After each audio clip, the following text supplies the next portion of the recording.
बाकी जिलों से भी होंगे जो छूट गए होंगे किसी कारणवश। तो सभी आंगनबाड़ी दीदी जुड़ गई हैं, ऐसी आशा Recording in है। progress. और जो नहीं जुड़े हैं वो जल्दी जल्दी बाकी अपने लोगों को बोलें, अपने आंगनबाड़ी दीदी को कि जल्दी से जल्दी इस सत्र में जुड़ जाइए, क्योंकि आज के सत्र के इस अंतिम सत्र के संचालन के लिए हमारे तरफ से जो बीबो से सर से जो दो रिसोर्स पर्सन वक्ता जो है श्री कृष्ण नारायण झा सर और श्री मुकेश सर, दोनों ही हैं। सर मैं सही हूँ ना जी? तो यहाँ में मुकेश जी आज वो इलेक्शन कर रहे हैं, श्री विजेंद्र पासवान। अच्छा, श्री कृष्ण नारायण झा सर हैं और श्री और श्री विजेंद्र सर हैं। तो दोनों ही हम लोग को जानकारी देंगे और जो कार्यक्रम को आगे कैसे ले जाना है, कैसे पढ़ना है, इन सब बातों को आप ध्यान से सुने। और जो भी हमारे साथ जुड़ी हुई दीदी हैं, आप सबसे अनुरोध है कि कृपया सर की बातों को अगर ध्यान से सुनेंगी तो आप सवाल भी बहुत अच्छे से कर पाएंगे। अंत में जब सवाल का जब सत्र होगा तो आप अपना हैंड रेज कर लीजिएगा और वैसे ही लोग अपना हाथ उठाएंगे जो आपके जूम मीटिंग पे दिख रहा होगा, जिनको सवाल पूछना होगा। नहीं तो चैट बॉक्स जो क्वेश्चन आंसर बॉक्स जो है, आप उसमें भी आप अपने सवाल को रख सकती हैं और पूछ सकती हैं। तो मुझे लगता है बिना देर किए सत्र की शुरुआत करनी चाहिए। तो सर आपका बहुत बहुत स्वागत है और सत्र को आगे बढ़ाने की कृपा कीजिए। कृष्ण नारायण झा सर। धन्यवाद प्रवीण जी। मैं कृष्ण नारायण झा, वरीय कार्यपालक पदाधिकारी, बिहार मुक्त विद्यालय शिक्षण एवं परीक्षा बोर्ड से उपस्थित सभी आंगनवाड़ी सहायिका, सेविका एवं पर्यवेक्षिकाएं एवं सीडीपीओ एवं संबंधित आईसीडीएस और समाज कल्याण विभाग से जुड़े सभी पदाधिकारियों का मैं बीबॉस की तरफ से हार्दिक स्वागत करता हूं। आप लोगों ने अभी आज अवकाश के दिन में भी आकर के ये इतने महत्वपूर्ण जो कार्यक्रम चल रहे हैं उसमें अपने सहभागिता दिखाई, इसके लिए भी बीबॉस आपको साधुवाद देता है। आप लोग सभी परिचित हैं, आप लोग वैसे कार्य तो कर ही रही हैं, जितने आंगनवाड़ी सहायिका हैं, सेविका हैं और पर्यवेक्षिकाएं हैं और सीडीपीओज हैं, जितने भी संबद्ध पदाधिकारी हैं, वो सभी आदमी इस पर कार्य कर ही रही हैं। बट ये जो राष्ट्रीय शिक्षा नीति 2020 में वर्णित लक्ष्यों को प्राप्त करने के लिए यह जो सुनंदनी कार्यक्रम है, समाज कल्याण विभाग एवं बिहार सरकार के शिक्षा विभाग के बीबॉस के संयुक्त प्रयास से आईसीडीएस के कार्यबल जो भी कार्य कर रहे हैं कि व्यवहारिक क्षमताओं की वृद्धि का उपयोग आंगनवाड़ी में पूर्व प्राथमिक बच्चों के सर्वांगीण विकास के लिए किया जाएगा। यह कार्यक्रम जो है, यह कार्यक्रम जो चल रहा है, सुनंदनी कार्यक्रम जो चल रहा है दोनों विभाग के संयुक्त प्रयास से, यह देश में अपने प्रकार का पहला एवं अनोखा कार्यक्रम है जो राष्ट्रीय शिक्षा नीति 2020 के लागू होने के बाद यह पहला राज्य है जिसने इसके उद्देश्य के प्राप्ति के लिए आरंभ किया है। इसका जो मूल उद्देश्य है, आप लोग इस पर कार्य कर ही रही हैं, फिर भी मैं बताना चाह रहा हूं कि इसका जो उद्देश्य है वो प्रारंभिक शिक्षा पूर्व बच्चों को स्वस्थ, साक्षर एवं स्वावलंबी बनाना सुनिश्चित करा जा सकेगा, ताकि वे जो भी ये बच्चे हैं वो कक्षा 1 और उसके आगे की अपनी शैक्षणिक यात्रा के लिए तैयार हो सके। और आप लोग इस पर कार्य कर भी रही हैं, आप लोग ये जान भी रही हैं कि सामान्यतया जो 1 से 6 वर्ष के बच्चे हैं उनका जो है सामान्यतया 85% जो समेकित मस्तिष्क विकास जो है यह 1 से 6 वर्षों के बीच में ये हो जाता है, आयु से पहले हो जाता है। तो ईसीसीई के मजबूत निवेश सभी छोटे बच्चों को जीवन भर शैक्षणिक तंत्र में भाग लेने और पनपने के लिए मौका देगा। उच्च गुणवत्ता ईसीसीई के माध्यम से वर्ष 2030 के पहले कक्षा 1 में प्रवेश करने वाले प्राथमिक शिक्षा के पूर्व बच्चे स्वस्थ, साक्षर और स्वावलंबी बन सकेंगे। इसका जो मिशन है, इस कार्यक्रम जो चलाया जा रहा है सुनंदनी कार्यक्रम, इसका ये जो मिशन है ये है कि जितने भी आईसीडीएस समाज कल्याण विभाग के सभी पदाधिकारी कर्मियों के सैद्धांतिक और व्यवहारिक प्रशिक्षण, जो उनके कार्य क्षमता अभी तो आप कार्य कर ही रही हैं, उसके अतिरिक्त भी ये विशिष्ट रूप से जो ये बनाया गया है यह कार्यक्रम, उसमें इससे आपकी कार्य क्षमता बढ़ेगी और आप सशक्त हो सकेंगे, ताकि अपने कार्यों को नवाचारी और प्रभावकारी ढंग से आंगनवाड़ी की वर्तमान स्थितियों में निष्पादित कर सकेंगे। और इसका जो मूल उद्देश्य है, क्योंकि इसका एक मूल उद्देश्य ये भी है कि जो भी आप लोग उच्च रूप से प्रशिक्षित होंगे ये डिग्री पाने के बाद, वो उसका एक संवर्ग, एक शिक्षक का संवर्ग कैडर तैयार होगा जो सुनिश्चित करेगा कि वर्ग 1 में प्रवेश करने वाले सभी छात्र स्कूल के लिए तैयार हैं। और सभी आप लोग जितने भी यहाँ पर सहायिका, सेविका और पर्यवेक्षिका सब इसमें पूर्व से ही आप लोग कार्य कर रहे हैं। तो और इस कार्यक्रम के जो कोर्सेज हैं ये जो चल रहे हैं, इसके आने से आप लोग और भी दक्ष और सशक्त हो सकेंगे। मूलतः जो बोर्ड द्वारा, शिक्षा विभाग द्वारा जो कोर्स तैयार किए गए हैं वो 2 प्रकार के कोर्स हैं। एक जो कोर्स है वो सर्टिफिकेट कोर्स कहलाएगा, जिसकी अवधि होगी 6 महीने की, और इसमें जो शैक्षणिक योग्यता होगी जो वही आंगनवाड़ी सहायिका, सेविका एवं पर्यवेक्षिका भाग ले सकेंगी इस कोर्स में, जिन्होंने +2 की डिग्री, उच्च माध्यमिक स्तर, इंटरमीडिएट की परीक्षाएं उत्तीर्ण हो चुकी हैं, वही इस कोर्स में भाग ले पाएंगी। दूसरा जो कोर्स चला गया है वो है डिप्लोमा कोर्स, जो कि 1 वर्षों का, जिसकी अवधि होगी 1 वर्ष की, और जिसके लिए न्यूनतम शैक्षणिक योग्यता जो है वो माध्यमिक स्तर रखा गया। जो भी आंगनवाड़ी सेविका, सहायिका, पर्यवेक्षिका हैं जिन्होंने वो मैट्रिक के एग्जामिनेशन उत्तीर्ण कर ली है, वो डिप्लोमा कोर्स 1 वर्ष के लिए जिसकी अवधि है उसमें वो भाग ले सकेगी। अब ये जो सर्टिफिकेट कोर्स है, तो सर्टिफिकेट कोर्स के लिए जो नामांकन का जो पंजीकरण की वैधता होगी वो 3 वर्षों के लिए होगी। बेशक ये कोर्स है 6 महीने का ही, मगर इसमें एक बार इनरोल हो जाने पर, पंजीकृत हो जाने पर, इसका जो वैधता होगा वो 3 वर्षों का होगा। और इस 3 वर्षों की अवधि में वो 6 बार एग्जामिनेशन दे सकते हैं। मेरा कहने का तात्पर्य ये नहीं है कि उनको 6 बार देना पड़ेगा। इस कोर्स की अवधि है मात्र 6 महीने की, और एक बार अगर इनरोल हो जाते हैं जो भी शिक्षार्थी, तो हो सकता है जितने भी इसमें पेपर, मान लीजिए एक पेपर की परीक्षा उन्होंने दी, और हो सकता है कि उसके बाद उनको कोई अति आवश्यक कार्य हो गया, अपना पारिवारिक कार्य, चाहे ऑफिशियल कार्य, जिससे कि वो दूसरे पेपर की परीक्षा में सम्मिलित नहीं हो पाए। वैसी स्थिति में उन्होंने जो एक पेपर की परीक्षा दी है और अगर वो पास हो गए, उसमें जो न्यूनतम लब्धांक उन्होंने ले लिया, तो वो उस पेपर में पास समझी जाएंगी। मगर ये फिर उनको उस पेपर में उनको रीअपियर नहीं होना पड़ेगा। ये जो मार्क्स है वो संचयित हो जाएगा, और जो रेस्ट बचे हुए पेपर्स होंगे उसमें वो अपीयर हो करके और उसको वो क्लियर कर लेंगे। और ये ऐसा नहीं है कि उनको 6 बार देना ही होगा, वो चाहे तो एक बार में, जो 6 महीना के बाद पश्चात जो इसकी परीक्षा होगी उसमें जितने पेपर है वो क्लियर करके एक ही बार में 6 महीना के भीतर में ये कोर्स का डिग्री प्राप्त कर सकती है।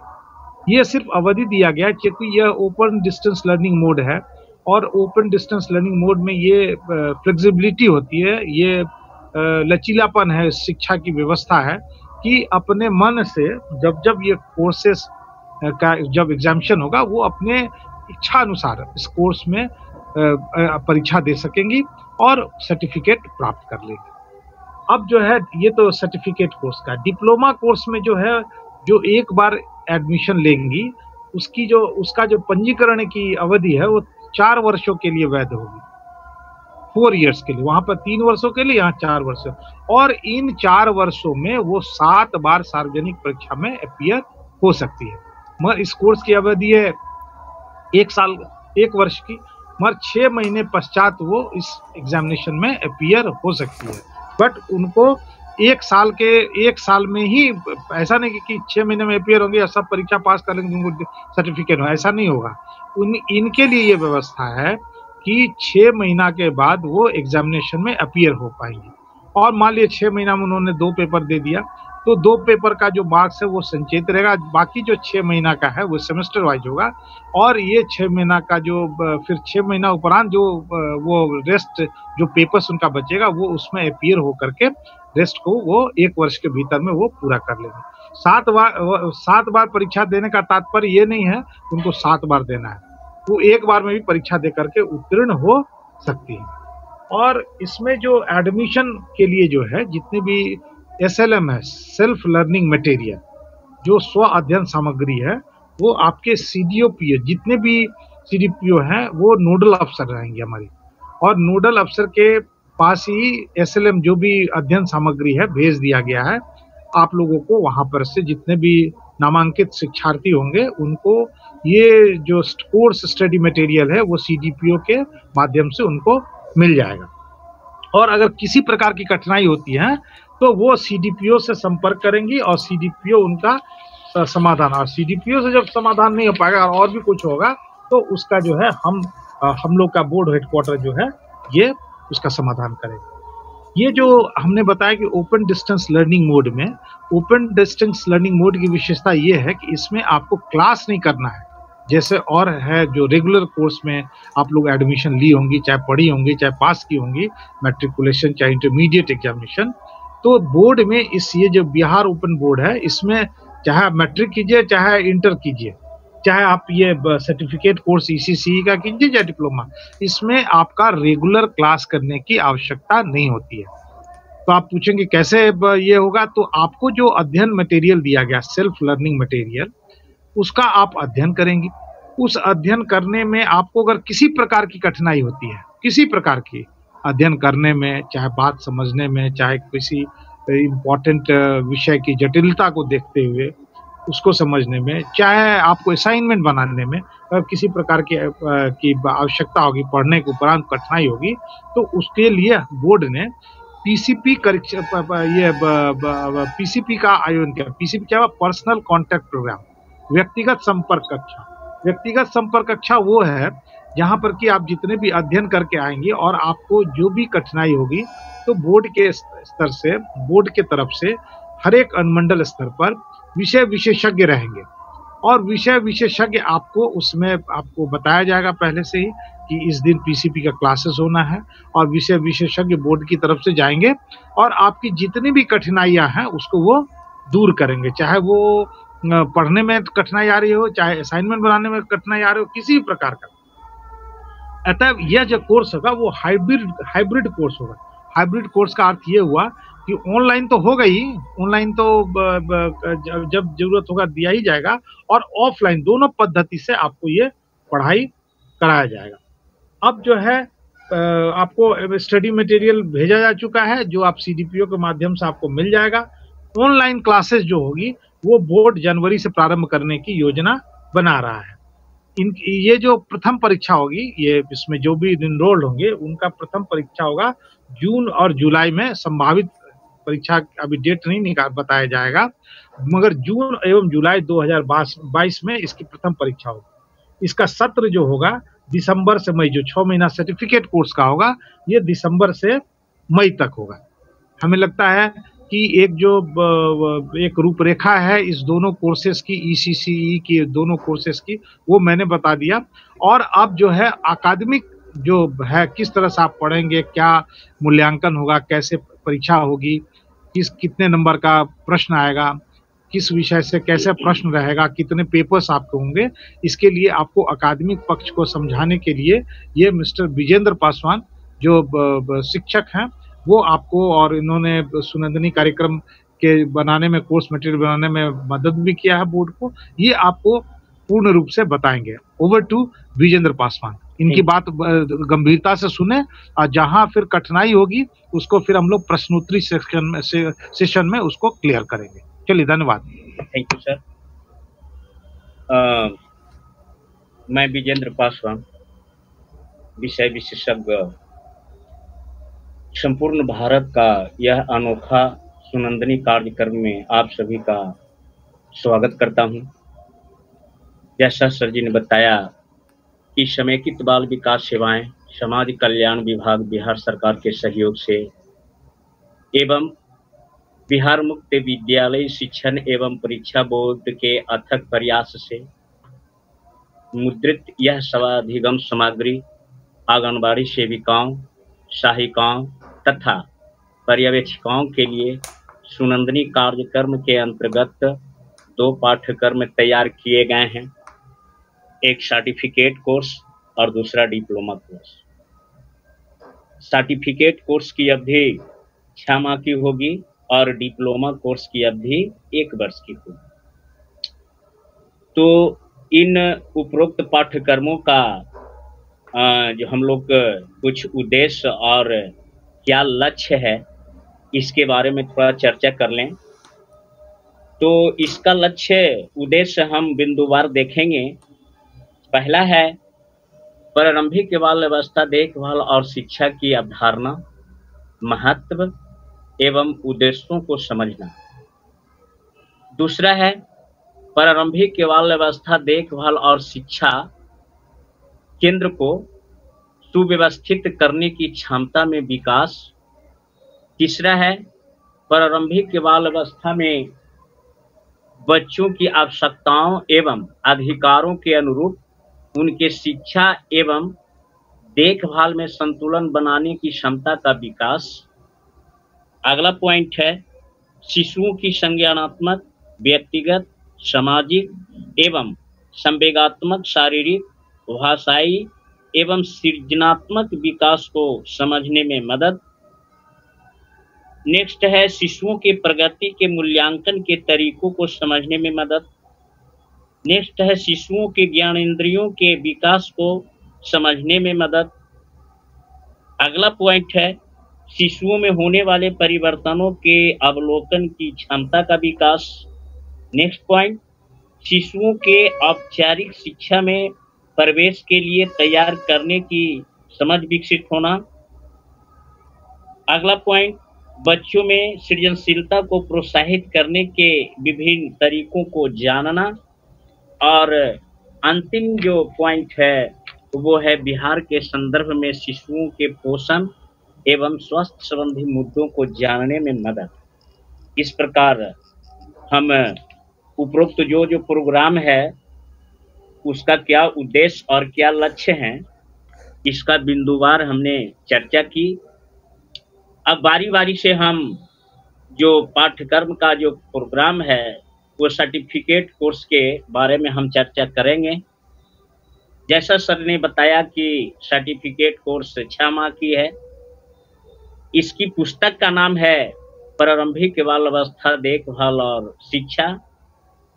यह पाठ्यक्रम 6 माह का होगा। अपने नामांकन के 3 वर्ष के अंदर इन्हें इस पाठ्यक्रम को पूरा करना होगा। कुल 6 मौके परीक्षा पास करने के लिए दिए जाएंगे। यह पाठ्यक्रम समेकित बाल विकास सेवाएं ICDS के अंतर्गत कार्य करने वाली कर्मियों और अधिकारियों के लिए है। यह पाठ्यक्रम 3 भागों में है, सैद्धांतिक, प्रायोगिक और कार्यशाला पर आधारित। इसके लिए कुल 2 पुस्तकों स्वाधिगम सामग्री को विकसित किया गया है। पहला है सैद्धांतिक और दूसरा है प्रायोगिक और कार्यशाला आधारित। जो सैद्धांतिक पुस्तक हैं वो पुस्तक का नाम है प्रारंभिक बाल अवस्था देखभाल और शिक्षा पत्र 1। इस पुस्तक का हमारे विवोस बोर्ड के माध्यम से कोड जारी की गई है, जिसका कोड है SLM/ECCE-C-405। दूसरी जो किताब है वो प्रायोगिक है। वो किताब का नाम है प्रारंभिक बाल अवस्था देखभाल और शिक्षा पत्र 2। इस बुक का हमारे विवोस बोर्ड के माध्यम से जो कोड जारी की गई है वो इस प्रकार है SLM/ECCE-C-406। अब सैद्धांतिक पक्ष के अंतर्गत हम ध्यान देंगे तो इसमें कुल 16 पाठ विकसित किए गए हैं, जिसकी बिंदुवार चर्चा हम इस प्रकार करेंगे। पाठ संख्या 1 में जो है वो है प्रारंभिक बाल अवस्था देखभाल और शिक्षा की अवधारणा। इस पाठ में प्रारंभिक बाल अवस्था देखभाल और शिक्षा के उद्देश्य, एवं महत्व के साथ साथ बच्चों के सर्वांगीण विकास की अवधारणा को बहुत ही सरल शब्दों में बताया गया है, समझाया गया है, ताकि शिक्षार्थियों स्वयं पढ़कर अच्छी तरह समझ लें। पाठ संख्या दूसरा में है प्रारंभिक बाल अवस्था देखभाल और शिक्षा। इस पाठ में बिहार के संदर्भ में उपलब्ध सुविधाएं तथा इनके प्रदाताओं के बारे में बताया गया है। प्रदाता का मतलब यहाँ पे है विभिन्न गैर सरकारी संगठन, ICDS, अंतर्राष्ट्रीय गैर सरकारी संगठन एवं निजी सुविधाएं आदि से। पाठ संख्या 3 में बच्चों की आवश्यकताएं तथा अधिकार। इस पाठ में बाल्यावस्था इस मायने में सर्वाधिक महत्वपूर्ण हो जाता है क्योंकि इस दौरान बच्चों की शारीरिक, मानसिक और सांवेगिक विकास तेजी से होता है। यह अवधि बच्चों के विकास की नींव पड़ने का काल होता है, इसलिए स्नेह, स्वास्थ्य, टीकाकरण, सुरक्षा, पोषण एवं खेल के अतिरिक्त सुखमय और खुशहाल बचपन हर बच्चे का अधिकार है आदि बिंदुओं को इस पाठ में चर्चा किया गया है। पाठ संख्या 4 में बाल्यावस्था में पोषण संबंधी आवश्यकताओं का विवरण है। इसमें माँ के दूध और कोलोस्ट्रम के महत्व, माँ के दूध के विकल्प और सूत्र आहार के अतिरिक्त जल के शुद्धिकरण के घरेलू विधियां इस पाठ में बताया गया है।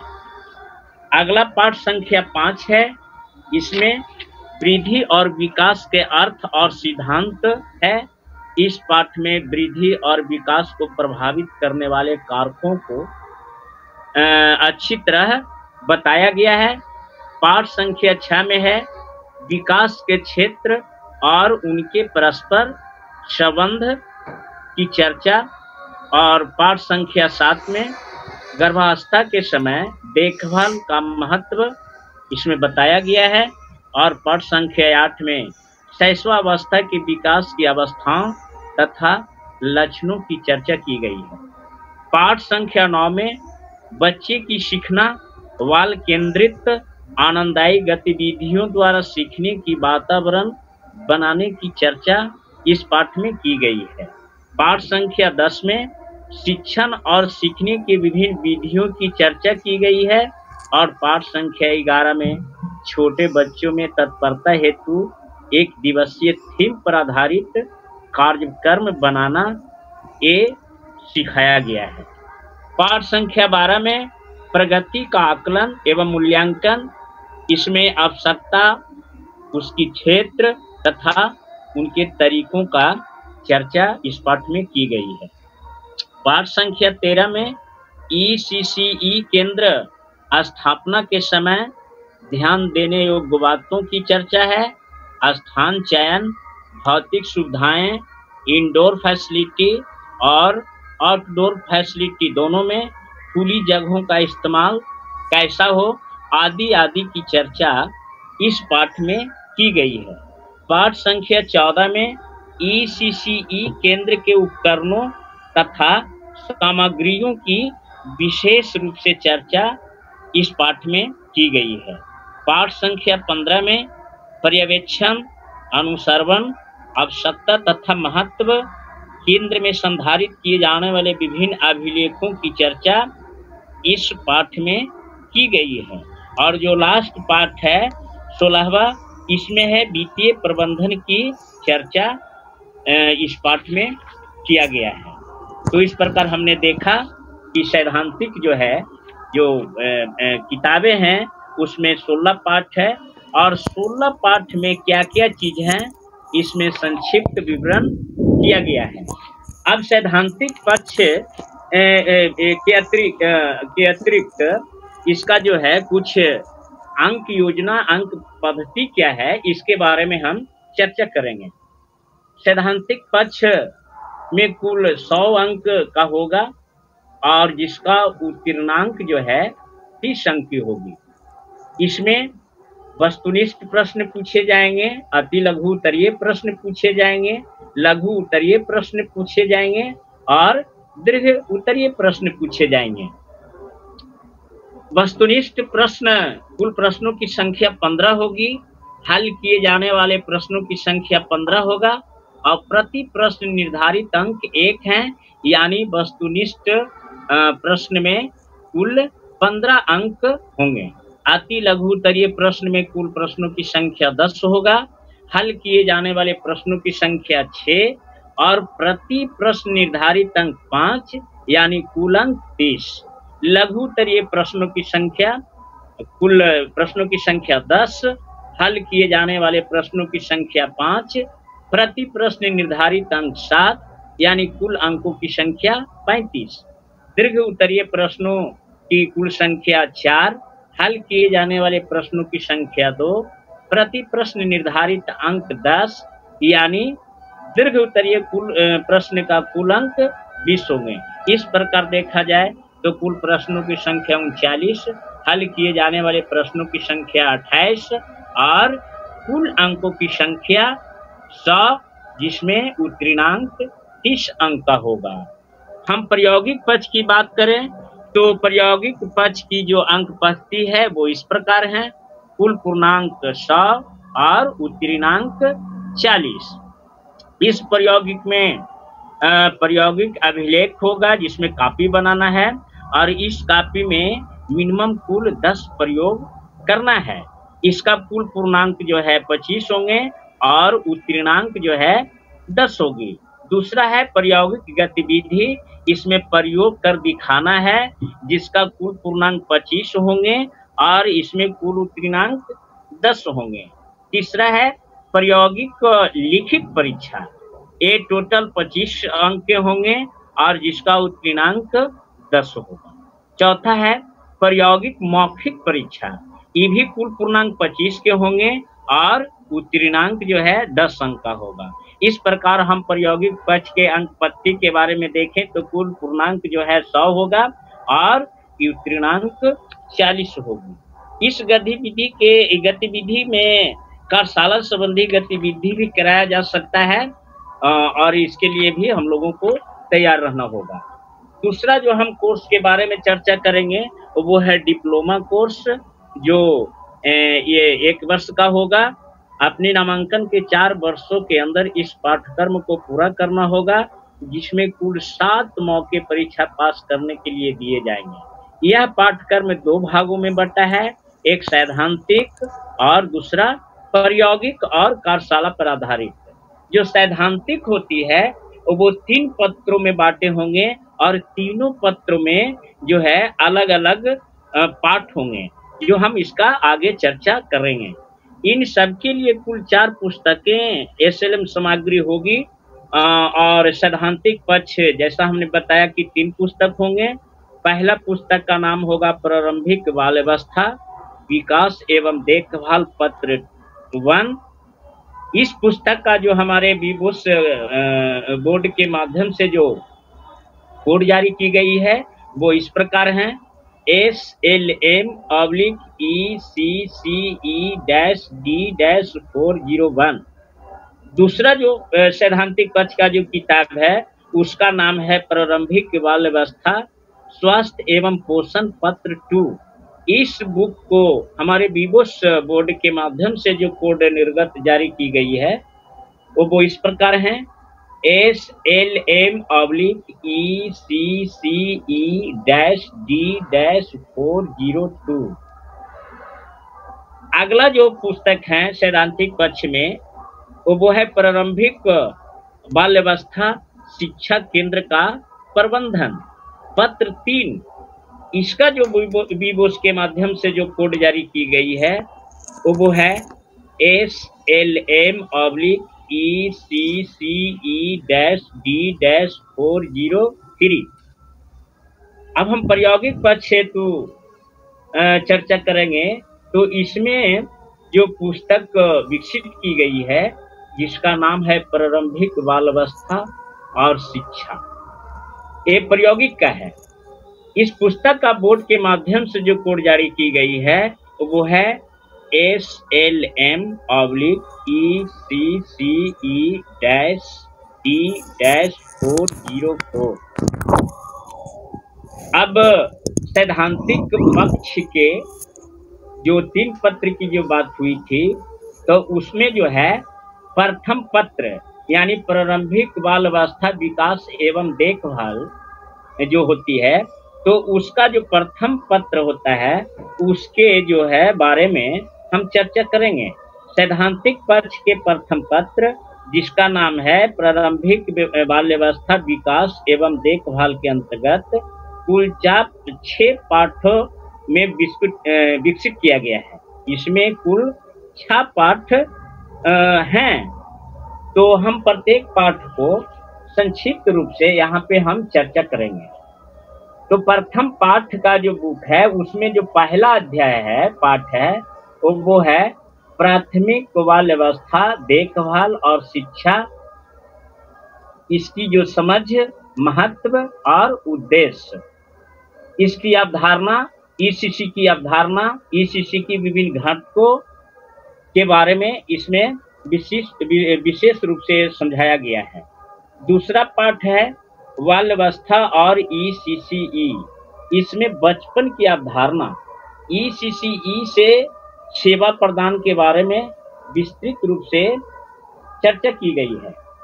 पाठ संख्या 3 में वृद्धि और विकास के अर्थ तथा सिद्धांत, वृद्धि विकास का अवधारणा की समझ, वृद्धि और विकास के विभिन्न कारकों को वर्णन इस पाठ में किया गया है। अगला जो चौथा पाठ है वो है विकास के क्षेत्र और उनके अंतः संबंध, विकास के विभिन्न क्षेत्र की अवधारणा की समझ, विकास के विभिन्न आयामों के बीच अंतः संबंध के बारे में इस अध्याय में चर्चा की गई है। पांचवा जो पाठ है वो है विकासात्मक मील के पत्थर और प्रारंभिक सीखने के मानक। इस अध्याय में बाल विकास के विभिन्न चरण तथा उनके विशिष्ट लक्षणों को बताया गया है। छठा और इस पत्र का जो अंतिम अध्याय है, बच्चे कैसे सीखते हैं, इसमें अनुकूल शिक्षण के वातावरण को घटक के बारे में बताया गया है। साथ ही साथ बच्चों के प्रत्येक प्रोत्साहन, प्रशंसा, अनुभव एवं व्यवहार के परीक्षण और अवलोकन का चर्चा, जिसमें बच्चों का सर्वांगीण विकास हो सके एवं एक सफल नागरिक के रूप में उभर सके, आदि चर्चा जो है इस अध्याय में बेहतरीनता के साथ की गई है। सैद्धांतिक पक्ष का जो द्वितीय पत्र है उसमें है प्रारंभिक बाल्यावस्था स्वास्थ्य एवं पोषण को 8 भागों में विभाजित किया गया है, जिसमें पाठ 7 से लेकर के पाठ 14 तक रखा गया है। इसके अंतर्गत जो पाठ हैं वो इस प्रकार हैं। 7वां है बच्चों की आवश्यकताएं एवं अधिकार और विशेष आवश्यकता वाले बच्चे, इसमें जो बच्चे दिव्यांग हैं उनके विशेष प्रकार की देखभाल की आवश्यकता है, उनके बारे में हम जानेंगे और चर्चा करेंगे। ये सब बातें इस अध्याय में बताया गया है। पाठ संख्या 8 में है कि प्रसव पूर्व आवश्यकता और देखभाल। इस पाठ में गर्भवती महिला की देखभाल तथा उनसे जुड़ी सावधानियां को बारे में बताया गया है। उनके पोषण तत्वों की जरूरतों एवं ऊर्जा प्रदान करने वाले खाद्य पदार्थ, शारीरिक वृद्धि में सहायता वाले पोषक तत्व एवं आनुवंशिक जटिलताओं के बारे में चर्चा इस पाठ में की गई है। पाठ संख्या 9 में शैशवावस्था और बचपन का देखभाल और आहार। इस अध्याय में बच्चे के जन्म के तुरंत के बाद जो स्तनपान के महत्व के साथ साथ अच्छे स्वास्थ्य के लिए सहायक खाद्य सामग्रियों के बारे में बेहतरीन ढंग से इस पाठ में चर्चा की गई है। पाठ संख्या 10 में है कि बिहार में बच्चों का पोषण। इसमें बिहार के ग्रामीण बच्चों के पोषण, कम लागत में अच्छे पोषण, पौष्टिक आहार एवं स्थानीय पोषण आहार आदि को इस पाठ में वर्णन किया गया है। अच्छे स्वास्थ्य के लिए स्वच्छता।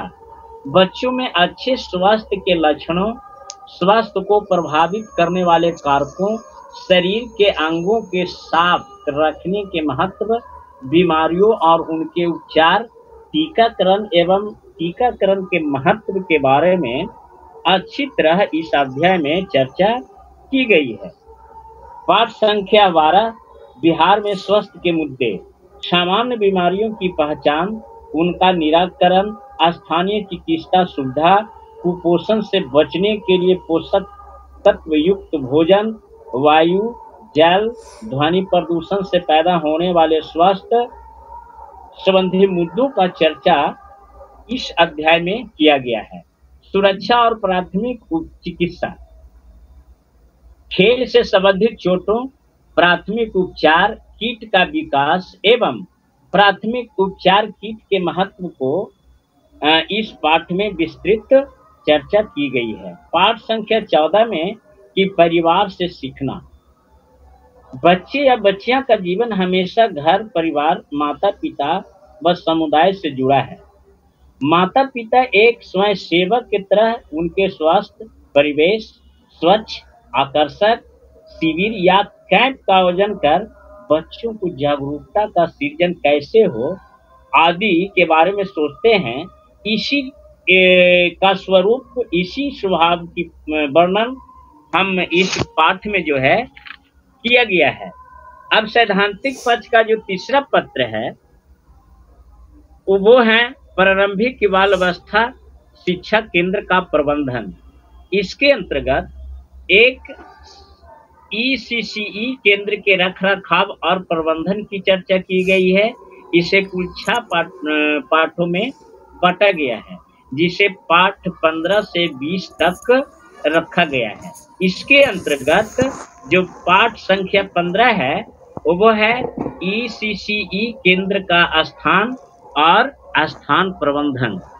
इस पाठ के अंतर्गत ECC केंद्र हेतु स्थान चयन और उनके बेहतर स्थान प्रबंधन की चर्चा की गई है, जिसके अतिरिक्त अभिगम्यता, सुरक्षा एवं स्वच्छता के साथ साथ इंडोर फैसिलिटीज और आउटडोर फैसिलिटीज में साफ सफाई और प्रदूषण रहित वातावरण की चर्चा की गई है।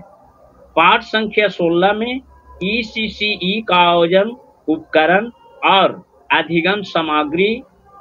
इसके अंतर्गत एक ECC केंद्र हेतु आवश्यक उपकरणों और उनके लिए आवश्यक अधिगम सामग्री की बात इस अध्याय में की गई है। पाठ संख्या 17 में खेल और कला आधारित बाल शिक्षा। इसमें खेल आधारित बाल केंद्रित शिक्षा की समझ आदि की चर्चा और पाठ संख्या 18 में आकलन और मूल्यांकन, इसमें उपकरण और तकनीकी का भी चर्चा की गई है। और पाठ संख्या 19 में बच्चों के मूल्यांकन को संसूचित करना और पाठ संख्या 20 में आंगनबाड़ी केंद्र प्रबंधन की दृष्टि से ये इसमें चर्चा है, जो शिक्षार्थियों के लिए बहुत ही उपयोगी है। अब हम ये परीक्षा पैटर्न की बात करें तो कुल 3 पेपर होंगे, पत्र होंगे। प्रत्येक पत्र के सैद्धांतिक 60 अंक तथा प्रायोगिक 40 अंक। हम पीछे बता चुके हैं कि ये जो सैद्धांतिक 3 पत्र में होंगे तो एक पत्र का जो है 60 यानी 3 तो 180, प्रायोगिक 120 यानी टोटल जो है सैद्धांतिक में 300 अंक का, अप्रायोगिक मिलाकर 300 अंक का। यह पाठ्यक्रम 6 माह के 2 सेमेस्टरों में होगा। परीक्षार्थी प्रथम सेमेस्टर की परीक्षा 6 माह के बाद दे सकेंगे या चाहे तो दोनों सेमेस्टर की परीक्षा 1 वर्ष बाद यानी दोनों सेमेस्टर पूर्ण होने के बाद दे सकते हैं। पहले सेमेस्टर यानी प्रथम 6 माह के बाद होने वाली परीक्षा सिर्फ प्रथम वर्ष की होगी, साथ ही उसकी प्रायोगिक परीक्षा भी होगी, जिसका अंक पैटर्न इस प्रकार होगा। सैद्धांतिक 60 अंक, आज इसमें 18 में पास करना है, अब प्रायोगिक 40 अंक, और पासिंग जो अंक जो है वो 16 का होगा। ये सैद्धांतिक पक्ष की जो परीक्षा जो होगी, प्रत्येक पत्र अलग अलग, जिसका पूर्णांक 60 और उत्तीर्णांक 18 का होगा। तो ये परीक्षा में प्रश्नों को प्रकार के बारे में अब थोड़ा डिस्कशन करेंगे। इसमें वस्तुनिष्ठ प्रश्न होंगे, अति लघु उत्तरीय प्रश्न होंगे, लघु उत्तरीय प्रश्न होंगे और दीर्घ उत्तरीय प्रश्न होंगे। वस्तुनिष्ठ प्रश्नों की कुल प्रश्नों की संख्या 10 होगी, जिसमें हल किए जाने वाले प्रश्नों की संख्या 10 और प्रति प्रश्न निर्धारित अंक 1, यानी वस्तुनिष्ठ में कुल 10 अंक होंगे। अति लघु उत्तरीय प्रश्न में कुल प्रश्नों की संख्या 8, हल किए जाने वाले प्रश्नों की संख्या 5 और प्रति प्रश्न निर्धारित अंक 2, यानी अति लघु उत्तरीय प्रश्न में कुल 10 अंक होंगे। लघु उत्तरीय प्रश्नों की कुल संख्या 8, हल किए जाने वाले प्रश्नों की संख्या 4 और प्रति प्रश्न निर्धारित अंक 5, यानी कुल अंकों की संख्या 20। दीर्घ उत्तरीय प्रश्नों में कुल प्रश्नों की संख्या 4, हल किए जाने वाले प्रश्नों की संख्या 2 और प्रति प्रश्न निर्धारित अंकों की संख्या 10, यानी कुल अंक 20। इस प्रकार हम सैद्धांतिक अंक पद्धति के बारे में देखें तो देखा कि कुल प्रश्नों की संख्या 30, हल किए जाने वाले प्रश्नों की संख्या 21 और कुल जो अंक पूर्णांक वो 60 है। दूसरी ओर हम प्रायोगिक परीक्षा की अंक पद्धति के बारे में देखें तो इसमें भी अलग अलग पत्र में होंगे, जिसका पूर्ण जो है पूरा पूर्णांक 40 और उत्तीर्णांक 16 है। इसमें प्रायोगिक अभिलेख और प्रायोगिक गतिविधि का लिखित वर्णन और मौखिक जो है भी हैं। तो प्रायोगिक क्षेत्र जो है उसमें कुल पूर्णांक जो है इस प्रकार हैं। प्रायोगिक अभिलेख जिसमें कॉपी बनाना है वो 10 अंक के हैं, और प्रायोगिक गतिविधि जो है वो भी 10 अंक के हैं। प्रायोगिक गतिविधि का लिखित वर्णन ये भी 10 अंक के हैं, और इसमें मौखिक जो है वो 10 अंक के हैं। अब इसके बारे में जो एक बात और बता दूं कि पिछले हमारे जो ये डिस्कशन हुई थी पूर्णिया जिला से, उसमें कुछ प्रश्न थे, तो उसमें पूछा गया था कि परीक्षा का जो टाइमिंग क्या है, उसका समय क्या है। तो बीबोस के माध्यम से वो प्राप्त हुई है। वो परीक्षा का टाइमिंग जो है 3 घंटा रखा गया है, जिसमें सैद्धांतिक का भी और प्रायोगिक का भी। मैं एक बात यहाँ पे आप बता दूं कि ये जो पाठ्य पुस्तकें जो तैयार किया गया है उसमें भाषा और शब्दों पर विशेष ध्यान दिया गया है। सरल भाषा एवं साधारण से साधारण शब्दों का प्रयोग किया गया है इस करिकुलम में, इस एसएलएम में, ताकि शिक्षार्थियों को पढ़ने व समझने में कोई कठिनाई न हो। प्रत्येक अध्याय में विषय वस्तु से संबंधित पर्याप्त गतिविधियां दी गई हैं, जैसे बहुविकल्पीय प्रश्न, रिक्त स्थानों की पूर्ति कीजिए, सही गलत का निशान लगाइए, मिलान कीजिए के अतिरिक्त प्रत्येक 3 पाठ के बाद पाठ पर आधारित जांच पत्रक भी दिया गया है। शिक्षार्थी को ध्यान में रखते हुए सभी गतिविधियों का जांच पत्रक का सांकेतिक उत्तर भी दिया गया है, ताकि पढ़ने में शिक्षार्थियों का रुचि बना रहे, रुचिकर रहे। और कठिन शब्दों का भी निराकरण हेतु ज्ञान विस्तार एक शीर्षक दिया गया है। इसमें कठिन शब्दों का अर्थ इसमें बतलाया गया है और समझाया भी गया है। अब अगले उन्मुखीकरण में हम उम्मीद करते हैं कि आप सर्टिफिकेट कोर्स वाले शिक्षार्थी सैद्धांतिक पत्र 1 से 1 पाठ तथा प्रायोगिक पत्र से एक पाठ पढ़ समझकर रखेंगी। कठिन बिंदुओं को नोट करना तथा उस पर चर्चा के लिए तैयार रहना है। आपकी स्वाधिगम सामग्री के किनारे दाहिने हाशिया का नोटिंग तथा रफ वर्क के लिए इस्तेमाल किया जा सकता है। दूसरी ओर डिप्लोमा कोर्स वाले शिक्षार्थी सैद्धांतिक पत्र 1-2 से एक पाठ पढ़ समझ कर रखेंगे। कठिन बिंदुओं को नोट करना तथा उस पर चर्चा के लिए तैयार रहना है। आपकी स्वाधिगम सामग्री में किनारे दाहिने हाशिए का इस्तेमाल नोटिंग तथा रफ वर्क के लिए किया जा सकता है। मुझे आशा है कि यह पुस्तक आपके लिए ज्ञानवर्धक, रोचक और उपयोगी सिद्ध होगी। मेरी हार्दिक कामना है कि इस कार्यक्रम को पूरा करने में आपको पूर्ण सफलता मिले तथा इससे प्राप्त ज्ञान और कौशलों का आप अपने भावी जीवन में सार्थक उपयोग कर सके। इसी आशा और विश्वास के साथ आज इतना ही। पाठ्यक्रम एवं सामग्री से संबंधित कोई प्रश्न है तो आप सादर आमंत्रित हैं। थैंक यू, बहुत बहुत धन्यवाद।